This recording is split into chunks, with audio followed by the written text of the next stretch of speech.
જૂનાગઢ જિલ્લાના માળિયાહાટીના શહેરમાં છેલ્લા 100 વર્ષ ઉપરાંત વર્ષોથી ચાલી આવતી પરંપરા મુજબ ભગવાનની નગરયાત્રા નીકાળવામાં આવી હતી। દર વર્ષે રામજી મંદિર ખાતેથી હોળીના બીજા દિવસે પ્રભુને પાલકીમાં પધરાવી ભજન કીર્તનની રમઝટ સાથે નગરયાત્રા નીકાળવામાં આવે છે। આ નગરયાત્રામાં પ્રભુને સ્થાનિકો દ્વારા સ્વાગત કરી પોતાના ઘરે પધરામણી કરાવી પોતાની શક્તિ મુજબ ભેટ દક્ષિણા અર્પણ કરવામાં આવે છે।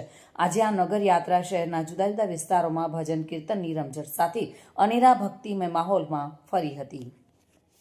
માળિયાહાટીના આજરોજ હુતાશનીના બીજા દિવસે દર વર્ષની જેમ એટલે લગભગ 90 થી 95 વર્ષ જૂની પરંપરા મુજબ આજના દિવસે ભગવાન કૃષ્ણનું બાલ સ્વરૂપ માળિયા શહેરની અંદર અને વાડી વિસ્તારની અંદર ફરવા માટે વિચરણ કરવા માટે વિચરવા માટે ભગવાન નીકળતા હોય તે માટે ગામજનો તેમજ વાડી વિસ્તારના ક્ષત્રિય સમાજના ભાઈઓ તેમજ ગામના તમામ સમાજના ભાઈઓનો ખૂબ સહકાર મળે છે। દર વર્ષની જેમ આ વર્ષે પણ આજના દિવસે અમે બધા જ ગામજનો તેમજ મંદિરના ભાવિક ભક્તજનો સૌ ભગવાનને લઈ અને વિચરવા માટે નીકળ્યા છીએ।